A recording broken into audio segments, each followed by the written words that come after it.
வணக்கம்.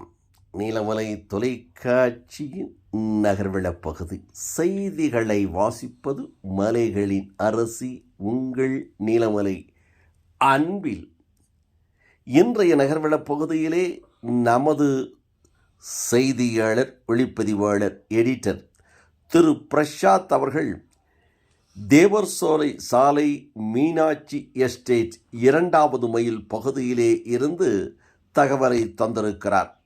அந்த ஊர் பொதுமக்கள் அழைத்ததின் பேரில் அங்கே நேரடியாக சென்று அவர்கள் சொன்ன தகவலையும் அந்த காட்சிகளையும் படம் பிடித்து நமக்கு வழங்கியிருக்கிறார். கடந்த சில நாட்களுக்கு முன்பாக கூடலூர் பாடந்துறை பகுதியிலே உண்ணாவிரத போராட்டம் அனைத்து கட்சியின் சார்பாகவும் பொதுமக்களின் சார்பாகவும் நடைபெற்றது. அப்படி நடைபெற்ற நிகழ்ச்சியில் வனத்துறையினரும் அரசு அதிகாரிகளும் இந்த பகுதியிலே யானைகள் வராமல் நாங்கள் பாதுகாக்கிறோம், கண்காணிக்கிறோம் என்ற உறுதிமொழியை தந்தார்கள் என்றும், ஆனால் இன்றைக்கு பாருங்கள், 2 நாட்களுக்கு முன்பாக அவர்கள் தெரிவித்தது. இன்றைக்கு பாருங்கள், இந்த மீனாட்சி எஸ்டேட் பகுதியில் மாலை 4 மணி அளவுதான் ஆயிருக்கிறது. மாலை 4 மணி அளவுதான் ஆயிருக்கிறது. இந்த சாலை ஓரத்திலே ஒற்றை யானை ஒன்று வந்து நிற்பதை பாருங்கள். இந்த யானையினுடினால் பாதிப்புகள் ஏற்படும்.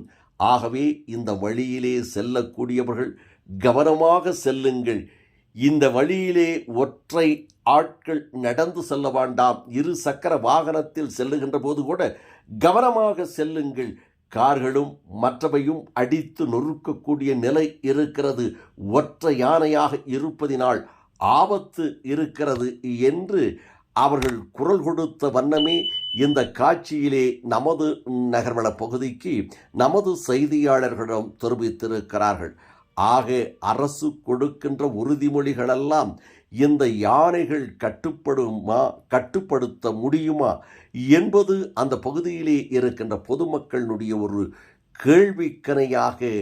கேள்வியாக எழுந்திருக்கிறது என்றும், 2 நாட்கள் சொல்லி 2 நாட்கள் கூட ஆகவில்லை, அதற்குள் இந்த சாலையிலே யானை வந்திருக்கிறது. மீனாட்சி எஸ்டேட் 2வது மைல் தேவர் சாலை பகுதியிலே அந்த தேயிலை தோட்டத்திலே ஒற்றை யானை நிற்பதை பாருங்கள். இந்த யானையினால் எங்களுக்கு பாதிப்பு. இந்த சாலையில் மாலை 4 மணி, இரவு என்றால் என்ன சொல்லுவது, இன்னும் 6 மணி 7 மணி ஆனால் என்ன நடக்கும் இரவு வேளையிலே என்று அந்த பகுதியிலே இருக்கின்ற பொதுமக்களும் விவசாயிகளும் தொழிலாளர்களும் சமூக நல ஆர்வலர்களும் கேள்விக்கணை தொடுத்திருக்கிறார்கள். அரசு என்ன பதில் சொல்ல போகிறது? வனத்துறை இதற்கான என்ன பதிலை, அவர்கள் என்ன கருத்தை, என்ன நடவடிக்கையை எடுக்கப் போகிறார்கள் என்று சமூக நல ஆர்வலர்கள் நம்மிடம் தெரிவித்ததாக நமது செய்தியாளர், ஒளிப்பதிவாளர், எடிட்டர் திரு பிரசாத் அவர்கள் மீனாட்சி எஸ்டேட் 2வது மைல் தேவர் சாலை പകുതിയിലെ ഇരുന്ന് இந்த തകവலை தெரிவித்திருக்கிறார். നമസ്കാരം, ക്ഷമിയാണ് കൂടുതലൂർ. നമ്മളെ 2ാം മൈൽ കഴിഞ്ഞ് നമ്മളെ മീനാക്ഷി റോഡ് വെച്ചാൽ പാടന്നൂർ വരുന്ന റോഡ് കേട്ടോ. ദാന കണ്ടോളി, അവിടെ കണ്ടോ, മുന്നിലേക്ക് ആക്കിയതാ വെക്കുന്നതാ, കണ്ടോളി. അപ്പോൾ ഈ ബൈക്ക് വരുന്നവർ ശ്രദ്ധിക്കുക. താഴേക്ക് ഇറങ്ങി കഴിഞ്ഞാൽ ഇവിടെ അടുത്തൊന്നും ഫോറസ്റ്റ് ഇല്ലല്ലോ, ഒരാളും ഇല്ല കേട്ടോ അവിടെ. ദാന ஓகே.